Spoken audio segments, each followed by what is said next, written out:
प्राणायाम के बारे में नहीं जानता है, या ऐसा भी नहीं है कि मैंने कोई ऐसी अद्भुत चर्चा की हो कि जो बिल्कुल अलग हो, या मुझसे पहले किसी ने पहले चर्चा ना की हो। ये हो सकता है कि जब कल चर्चा हुई तो हम लोगों को कहीं पर कोई बात क्लिक हुई हो, बस इसके अलावा कुछ नहीं।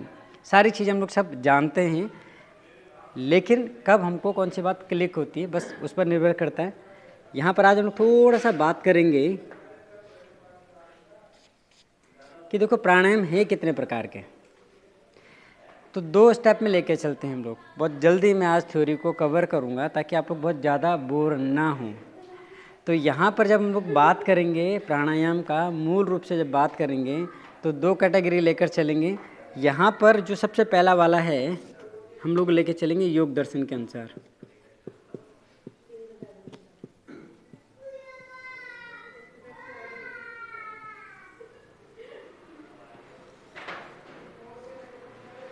तो यहाँ पर अगर हम लोग योग दर्शन की बात करें तो योग दर्शन जो प्राणायाम के बारे में कह रहा है, तो मैंने कल कहा था कि सूत्र हमको याद है, तस्मिन् सति श्वास प्रश्वास योगति विच्छेदा प्राणायाम। में नहीं लिख रहा हूँ, लिखने में टाइम लग जाएगा, बहुत ज़्यादा भी काम आएगा भी नहीं।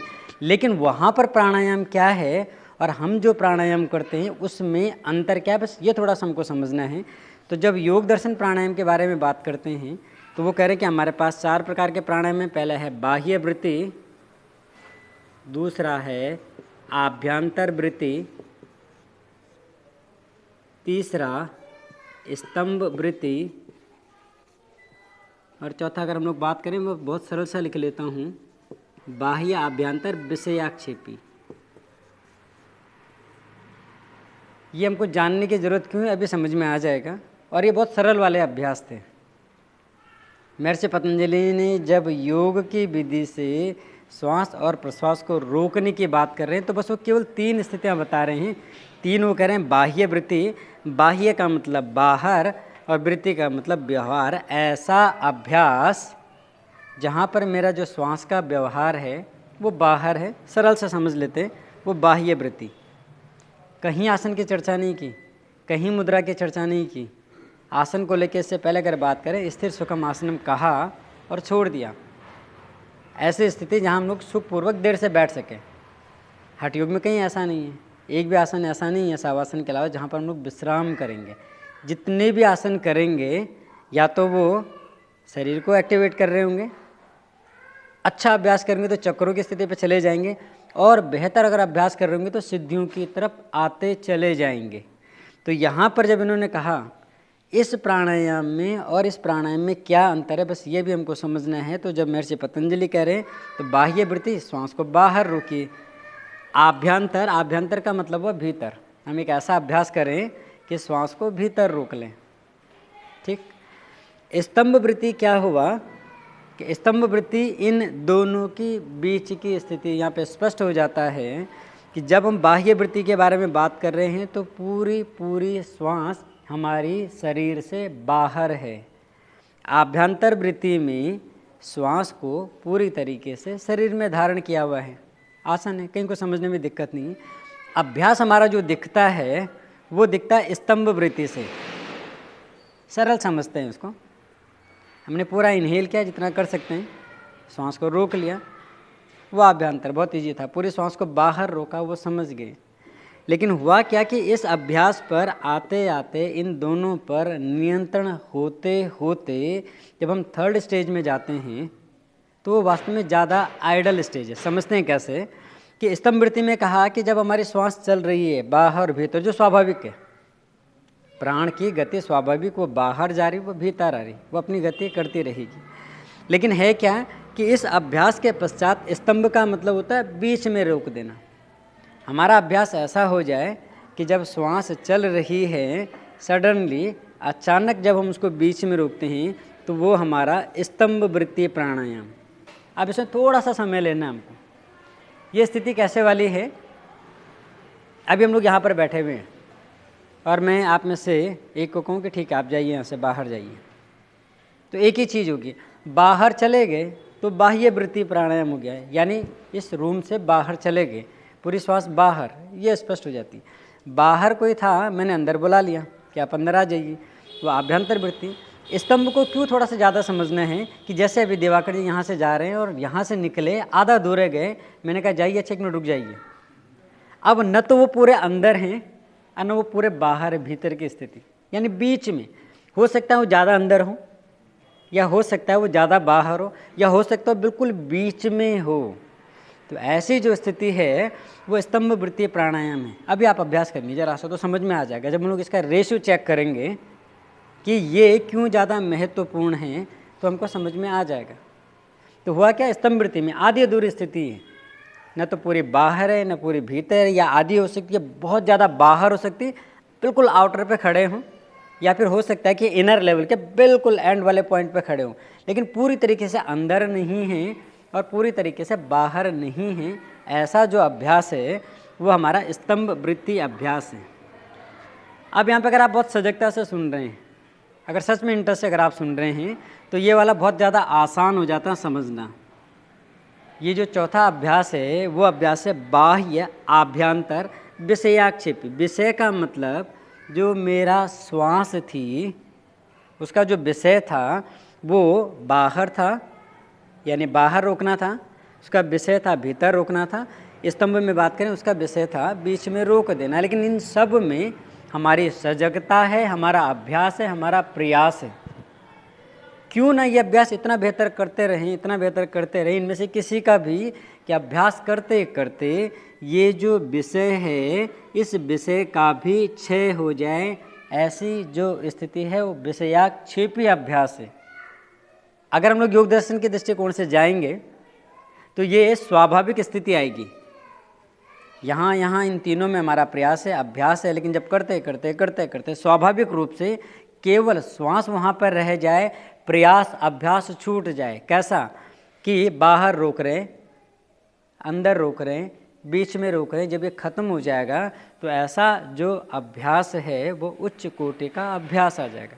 देश काल वातावरण के अनुसार ये अलग अलग हो सकता है, हमारी क्षमता कम हो सकती है, ज़्यादा हो सकती है। अब क्योंकि ये जल्दी से समझ में नहीं आया होगा, ये क्लिक हो आपको, इसको ऐसा समझते हैं कि ठीक ऐसी वाली बात है कि आप में से सारे लोग सोशल मीडिया चलाते हैं, फेसबुक चलाते हैं, यूट्यूब चलाते हैं, पिक्चर देखते हैं, हॉल में जाते हैं हम लोग देखने के लिए। कई बार ऐसा होता है हम लोग कहीं पर बात कर रहे हैं, दो दोस्त हैं, बहुत लंबे टाइम बाद मिले, बहुत बेहतर छन रही हैं, पुरानी चीज़ों को शेयर कर रहे हैं, इनमें से कोई सी भी बात हो सकती है। तब ऐसा हुआ था, सारी चीज़ें शेयर कर रहे हैं, लेकिन उस बीच में क्या हो रहा है कि जैसे ही कोई आ रहा है तो उनको नोटिस हो जा रहा है, तो फिर वो डिस्टर्ब हो रहे हैं, फिर वो क्या कर रहे हैं, थोड़ा सा अलग चले जा रहे हैं बात करने के लिए।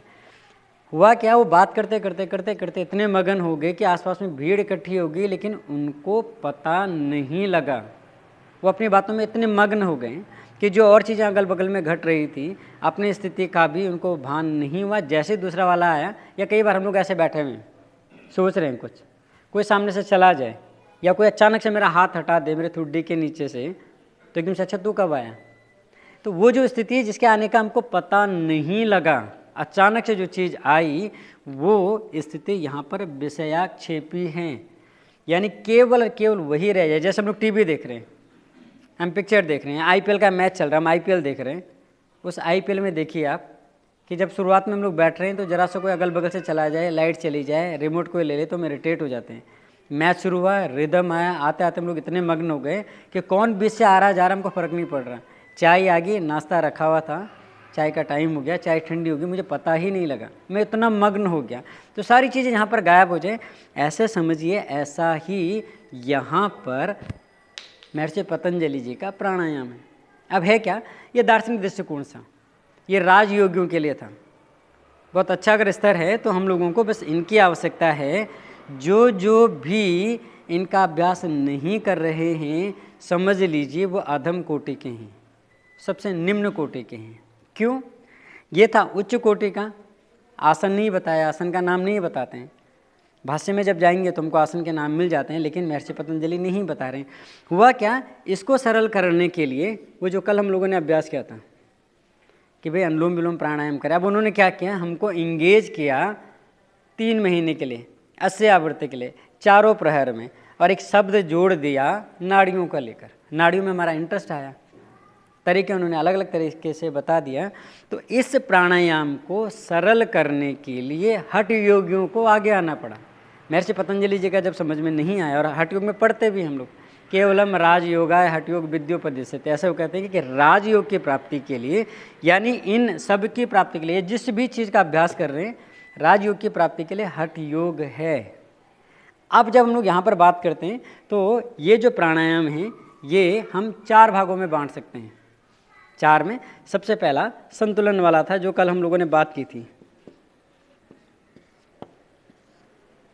संतुलन, जहाँ पर हम लोग कह रहे थे कि तन का, मन का और दोनों का हो जाए, तो सुषुम्ना का, जहाँ पर हम कहते हैं कि व्यक्ति बड़ा आदर्श वाला हो जाएगा, सात्विक प्रवृत्ति का हो जाएगा, सारी चीज़ों को जाने देगा, धार्मिक प्रवृत्ति का हो जाएगा, अनुष्ठान वाला हो जाएगा, पूजा वाला हो जाएगा।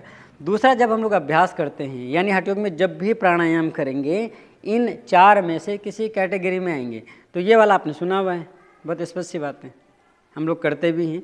दूसरा, अगर हम लोग बात करेंगे तो हीटिंग है वाले हैं, यानी जब वो अभ्यास करेंगे तो उसका सीधा सीधा सा सिम्टम, चाहे वो थेरेपेटिकल वे में वो इफेक्ट दे रहा है, चाहे वो किसी और तरीके से काम कर रहा है, लेकिन एक चीज़ ज़रूर होगी कि वो वहाँ पर हीट क्रिएट कर रहा होगा, ऊर्जा, गर्मी, दाह वहाँ पर हो ही रहा होगा। अब ठीक है, हीटिंग वाले हैं तो हम लोग वात के अगेंस्ट करें, कप के अगेंस्ट करें, वो सेकेंडरी चीज़ आ जाएगा, लेकिन उसकी अपनी ब्यूटी है कि वहाँ पर ऊष्मा उत्पन्न होगी ही होगी। तीसरा लेकर अगर हम लोग चलें तो फिर हमारे पास आ जाता है शीतलतादायी। इसमें बड़ी चर्चा होती है, जब हम लोग अक्सर वर्कशॉप के लिए जाते हैं तो शीतलतादायी में हम लोग बड़े अच्छे से जानते हैं, समझ पा रहे हैं, ठीक है, इसके अगेंस्ट होगा, यानी ये कूलिंग इफेक्ट वाला होगा। और हम लोग केवल 2 प्राणायाम पढ़ते हैं, शीतली और शीतकारी, अपवाद के रूप में ये प्राणायाम काम करते हैं। जितने भी प्राणायाम हम लोग करते हैं उन सारे प्राणायामों का अभ्यास नासिका से, ईड़ा पिंगला से होकर जाएगा। लेकिन ये जो शीतलतादायी वाले हैं, जो कूलिंग इफेक्ट वाले हैं, ये 2 ऐसे प्राणायाम हैं जिसमें अभ्यास हमारे मुंह से डायरेक्ट होगा, शीतली और शीतकारी प्राणायाम। यहाँ पर एक और अभ्यास बाद में हम लोग बात करेंगे। तो जितने भी लोगों ने मास्टर डिग्री किया हुआ है वो कहीं पर भी कूलिंग इफेक्ट में चंद्रभेदी प्राणायाम नहीं पाएंगे, 1 या 2 जगह में अपवाद के रूप में। चंद्रभेदी प्राणायाम हमको मोस्टली नहीं मिलता है, आप सिलेबस उठा के देखिए, जल्दी से नहीं मिलेगा। खैर, हम लोग इसके बारे में बाद में बात करेंगे। चौथा जो प्राणायाम आएंगे वो सबसे ज़्यादा महत्वपूर्ण, और इसी का अभ्यास करना हम पसंद नहीं करते। ये ठीक ऐसा वाला कि जहाँ पर हम क्विट करना शुरू कर देते हैं, क्योंकि बैलेंस करना है, इसलिए बैलेंस करना कि मेरा मन पढ़ाई में नहीं लग रहा है, एक जगह बैठ नहीं पा रहा, तो फिर कह रहे अच्छा प्राणायाम कर लूँ, तो अनुलोम विलोम वाला हम लोग कर सकते हैं, भ्रामरी प्राणायाम हम लोग कर सकते हैं, ओम चैंटिंग हम लोग कर सकते हैं। तो ठीक है, समझ में आ रहा है एक जगह बैठने के लिए। आजकल बहुत गर्मी हो रही है, ऊष्मा वाले हैं, तो यहाँ पर हम सीधे सीधे शीतलतादायी कर देंगे, शीतली शीतकारी कर लेंगे, प्रैक्टिकल वाला, हठ योग वाला करके देखिए, आपको गर्मी में आराम मिलेगा। गर्मी में हम लोग डिहाइड्रेट हो जाते हैं, प्यास बहुत ज़्यादा लगती है, वो कंट्रोल हो जाएगी। कहीं किसी से प्रूफ करने की ज़रूरत नहीं, कुछ दिन अभ्यास करो, दिख जाएगा। सर्दियाँ ज़्यादा लग रही है ठंड में, तो उसमें बताइए आप सूर्य विधि प्राणायाम कीजिए, आप भस्त्रिका प्राणायाम करेंगे, उज्जाई प्राणायाम करेंगे, तो ठंड से हमको बचाएगा। तो ये 3 तो हमारे मतलब के हैं, इनको तो सीधे सीधे से हम लोग कर लेते हैं, जब तब कर लेते हैं। चाहे किसी ने भी हमको कहा 10 मिनट अभ्यास करो, 20 मिनट करो, सुबह करो, शाम करो, एटलीस्ट 20 मिनट रोज़ कर लो, और हम लोग यहाँ पर हीरो हो जाते हैं। हम कहते हैं हाँ 20 मिनट अलार्म बजा, बस हो गया, चल देते हैं हम लोग, फिर हम लोग सांसायाम में कल बात हुई तो छोड़ देंगे इसको। चौथी जो कैटेगरी है वो यहाँ पर हम लोग बात करेंगे, तो आध्यात्मिक प्राणायाम, स्पिरिचुअल प्राणायाम। केवल मैं इसलिए इनको कह पाता हूँ, इतने इसलिए कह सकता हूँ कि कुछ अभ्यास ऐसे हैं कि जो न तो बैलेंस को लेकर बहुत ज़्यादा रिस्पॉन्सिबल हैं, ऐसा नहीं है कि नहीं है, वो ये मान के चलते हैं कि प्राणायाम की श्रृंखला में जो बाद के प्राणायाम हैं, जो लास्ट वाले जो अभ्यास हैं, उनको बैलेंस से बहुत ज़्यादा लेना देना नहीं, यानी उससे आगे की बात करते हैं, हीटिंग से लेना देना नहीं है, कूलिंग से लेना देना नहीं है, वो उससे आगे की बात जब करते हैं तो हम उसे आध्यात्मिक अभ्यास कहते हैं, जैसे केवली, मूर्छा और प्लावनी प्राणायाम। अभी केवल इतना समझ लेते हैं कि ये ऐसे अभ्यास हैं कि जो सबसे ज़्यादा उच्च स्तर के हैं और इन्हीं अभ्यासों को सबसे कम करते हैं। आपने जहाँ जहाँ भी आपने ग्रुप में देखा होगा, जब भी हम लोग अभ्यास करते हैं केवली का कम करते हैं, मूर्छा का कम करते हैं, प्लावनी का फिर करते भी नहीं हैं या कम कम करते हैं। तो केवल इसलिए आध्यात्मिक अभ्यास, केवल आध्यात्मिक प्राणायाम केवल इसलिए कह सकते हैं क्योंकि इन अभ्यासों का जो लाभ है इन सब से परे अनुभव को लेकर है, जानने को लेकर है। वो क्या जानना है, जब हम लोग इस वाली कैटेगरी में आएंगे, इसके क्रम में आएंगे, तो हम लोग वहाँ पर चर्चा करेंगे। तो ये महर्षि पतंजलि कृत थे। यहाँ पर भी 4 प्रकार के प्राणायाम बताए।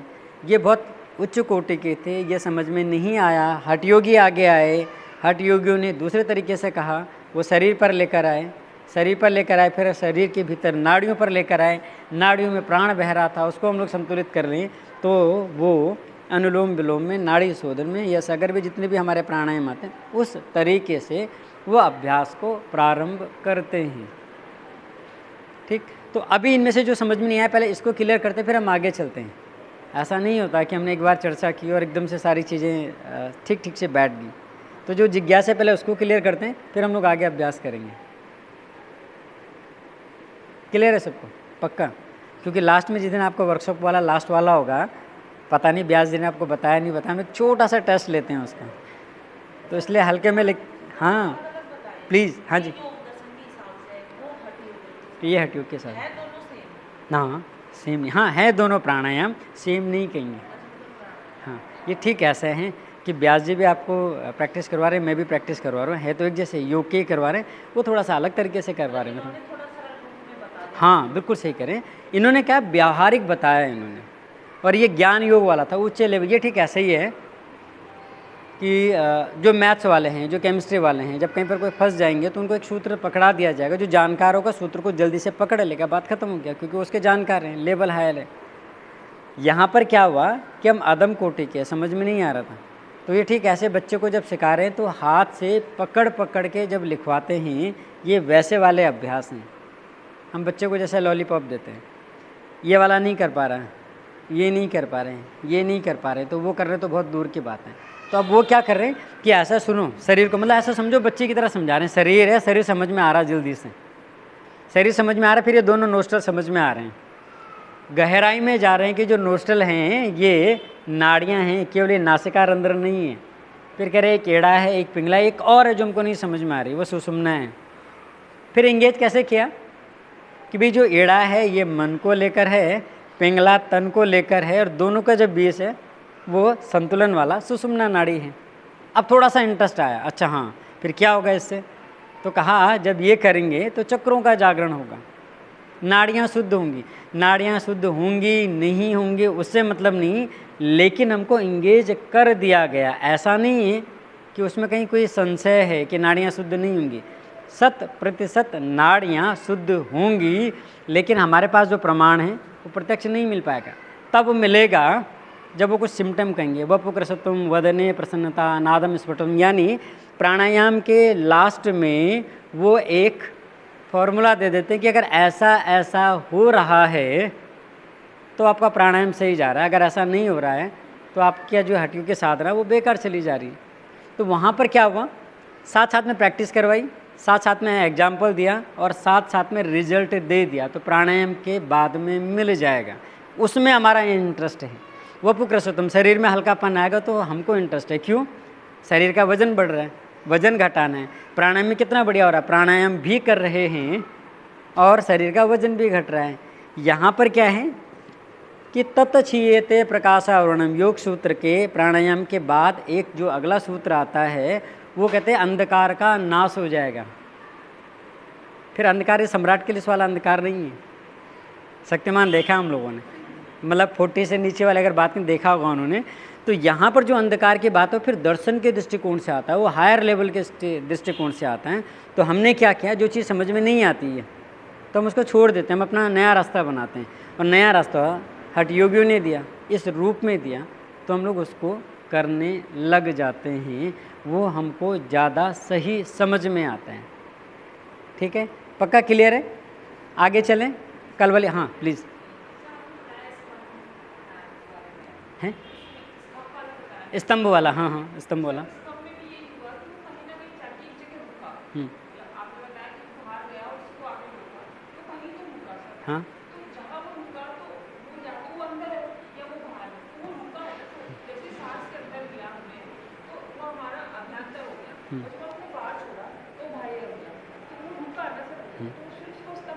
Very good. हाँ हाँ हाँ हाँ। देखो ये जब भी प्रश्न आते हैं तो इसका मतलब हम लोग कहीं ना कहीं उस पर मंथन भी कर रहे हैं। हम ऐसा नहीं कर रहे कि हमने सुना और गर्दन हिलाई चल दिया। अब हम लोग क्या करेंगे, प्रैक्टिकल लेकर चलते हैं इसका। प्रैक्टिकल कैसे लेके चलेंगे अभी करेंगे हम लोग, यहाँ पे हाथ वाथ मिल जाएगा। हम लोग ऐसा करेंगे कि पहले हम बाह्य वृत्ति जैसे बैठे हुए हैं, कोई आसन की ज़रूरत नहीं है, बस आप जैसे भी आप चाहें पहले श्वास को बाहर रोकिए और उसके बाद अपने टाइम को नोट कर लीजिए। स्तंभ क्यों करके वो महत्वपूर्ण है भी समझ में आ जाएगा। फिर कुछ देर बाद जब ब्रीथ नॉर्मल हो जाएगी तो फिर आप भी अंतर श्वास को भीतर रोकिए, तो थोड़ी देर के लिए नियंत्रित कीजिए, फिर उसका टाइम नोट कीजिए। ऐसे ही स्तंभ में कीजिए। और ये तो खैर बहुत हायर स्टेज में ये नहीं आ पाएगा, इसके लिए युगांतर चाहिए, एक लंबी साधना चाहिए। इन तीनों में जब आप समय देखेंगे तो स्थिति स्पष्ट हो जाएगी। वो कैसे कर, क्योंकि अभी हम लोग कर लेते हैं 2 या 3 मिनट के लिए, इसके तुरंत बाद ये स्तंभ वृत्ति प्राणायाम ज़्यादा महत्वपूर्ण क्यों है वो समझ में आ जाएगा। ठीक है, तो अभी आप क्या करेंगे, बहुत रिलैक्सली आप बैठ जाइए, जैसे भी आप बैठना चाहें, सुखासन, पद्मासन, किसी भी आसन में आप बैठ जाइए और छोड़ देंगे हम उसको। ज्ञान मुद्रा में बैठें, चिन्ह मुद्रा में बैठें, ये टोटली आपके ऊपर है। और केवल छोटा सा अभ्यास करेंगे हम लोग।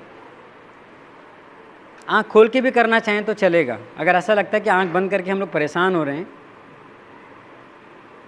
एकाग्र नहीं हो पा रहे हैं, तो कोई दिक्कत नहीं, आँख खोल करके कर सकते हैं। तो 30 सेकंड्स के लिए बस केवल ब्रीथ को ऑब्जर्व करेंगे अभी, जब तक मैं नहीं कहूँगा। बस आप बिल्कुल रिलैक्स रहिए, ब्रीथ को ऑब्जर्व कीजिए। ना उसको लेंदी करना है, ना उसको स्लो करना है, ना उसके साउंड को कंट्रोल करना है। आप तो बस आँख बंद करके हो, ठीक, आँख बंद ना भी करना चाहें तो छोड़ देंगे। तो अभी 30 सेकंड्स के लिए केवल ब्रीथ को ऑब्जर्व कीजिए, आप अवलोकन कीजिए श्वास का, आँख बंद करके या आँख खोल करके, जैसे भी आप सहज हैं आप ऐसा कर लेंगे।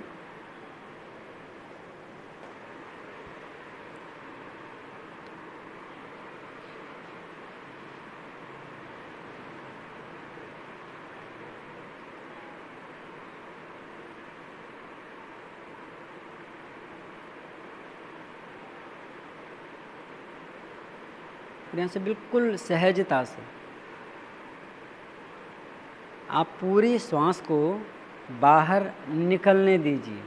फोर्स से नहीं करेंगे, आपको शक्ति नहीं लगानी है, पूरी श्वास को बाहर निकलने दीजिए। और अब श्वास को बाहर रोकिए, रोक करके रखेंगे,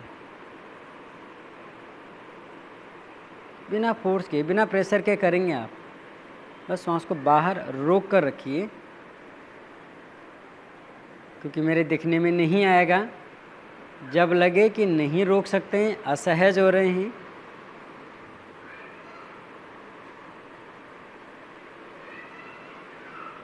धीरे से नॉर्मल ब्रीदिंग।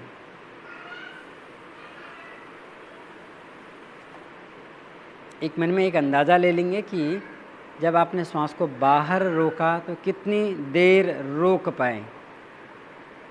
आप चाहें तो मन में काउंटिंग कर लीजिए, या अगर आपने टाइमर लगाया हुआ है तो टाइमर, जहाँ पर भी आप कंफर्टेबल हैं। अब एक बार फिर से ब्रीथ को नॉर्मल होने देंगे। ना पूरा समय लीजिए आप।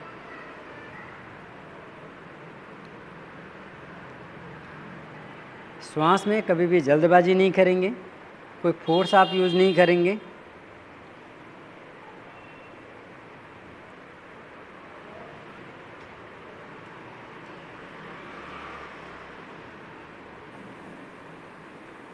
अब यहाँ से आभ्यंतर वृत्ति बहुत इजी वे में पूरी श्वास को भीतर आने दीजिए।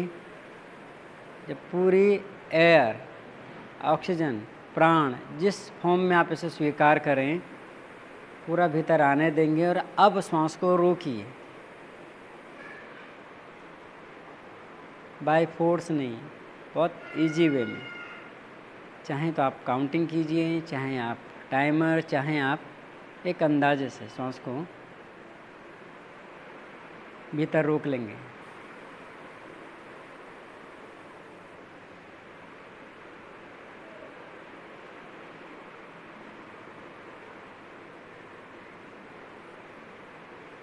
और यहाँ पर यथाशक्ति नहीं है, हठयोगियों वाला नहीं है, बहुत इजी वे में। जब लगे कि नहीं रोक सकते तो फिर श्वास को सामान्य चलने दीजिए।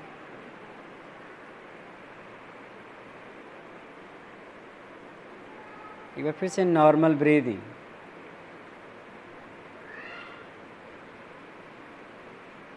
आप ओवर कॉन्शियस नहीं होंगे, बहुत रिलैक्सली आप लोग करेंगे, बहुत कंफर्टेबल आप लोग रहेंगे।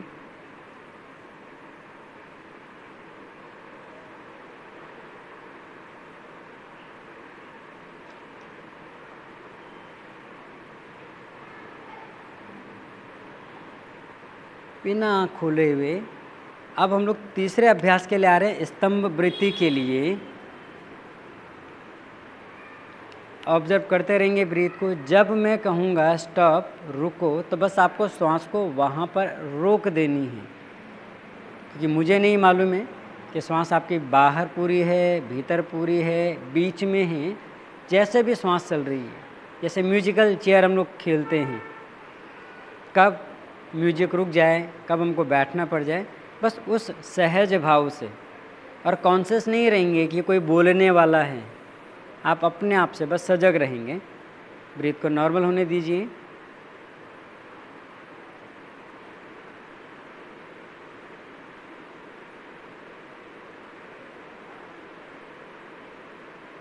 स्टॉप, रोकिए ब्रीथ को बहुत इजी वे में। और सेल्फ काउंटिंग, जो मैनर, जिस मैनर में आपने आभ्यंतर स्तंभ वृत्ति को काउंट किया है, ऑब्जर्व किया है, उसी तरीके से स्तंभ को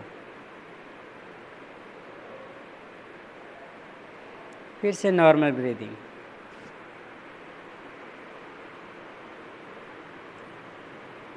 आपको शक्ति नहीं लगानी है, आपको फोर्सली नहीं करना है, आपको अपनी ब्रीथ को एंजॉय करना है।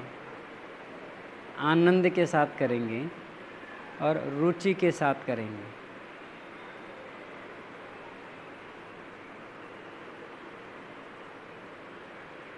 स्टॉप, फिर से रोकिए ब्रीथ को।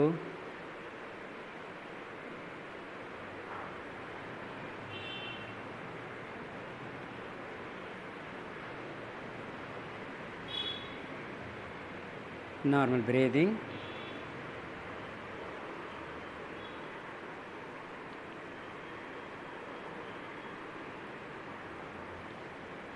रिलीज, पाम्स को रब कीजिए, आँख खोल लेंगे, फिर से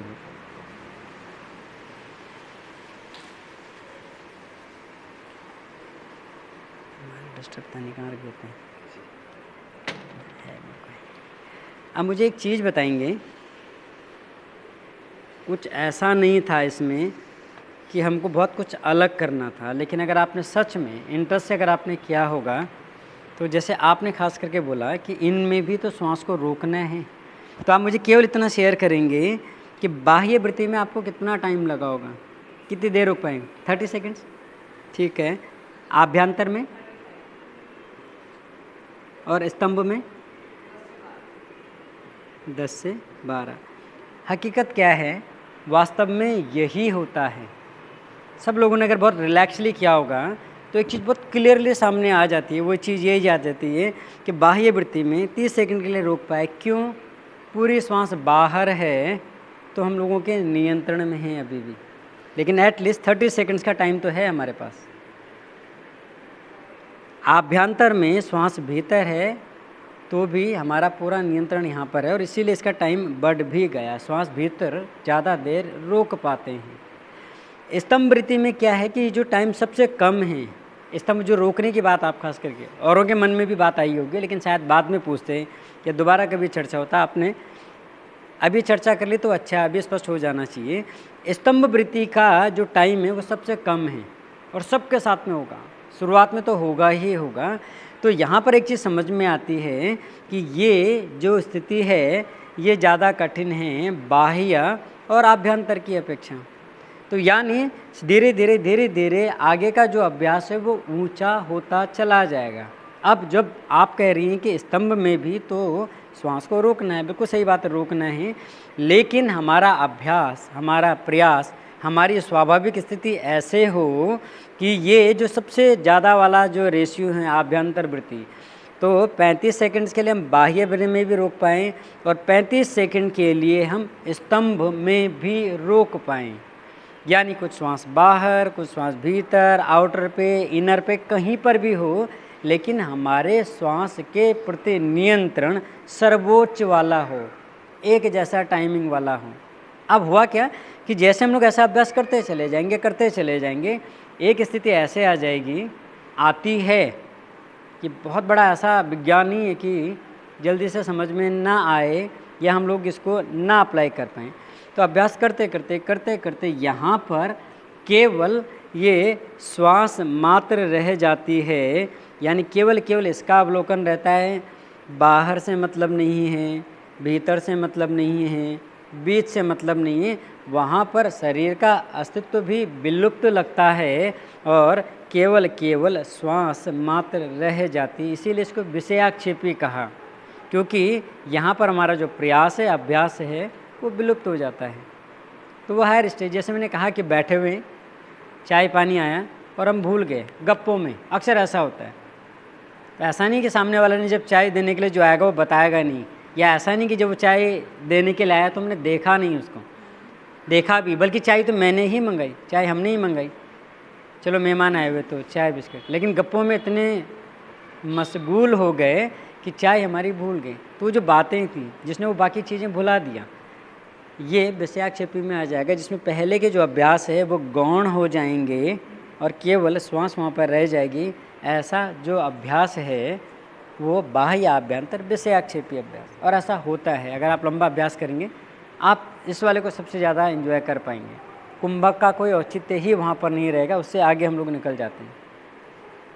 तो पक्का स्पष्ट, ये अच्छा है कि जब आपने ये वाला काउंट किया और अधिकांश के साथ में कोई ऐसा है हमारे बीच में कि जिसको स्तंभ में ज़्यादा टाइम लगा हो, वो ऐसा कहे कि नहीं यहाँ पर तो मैंने सीधे 60 सेकंड 1 मिनट के लिए रोका या रुक गया, और यहाँ पे बाह्य वृत्ति में ये आभ्यंतर में कितनी कह रही है 30, यहाँ पे तो मेरा 10 ही सेकंड रुका। एक्सेप्शनल होते हैं, अपवाद हो सकता है ये, या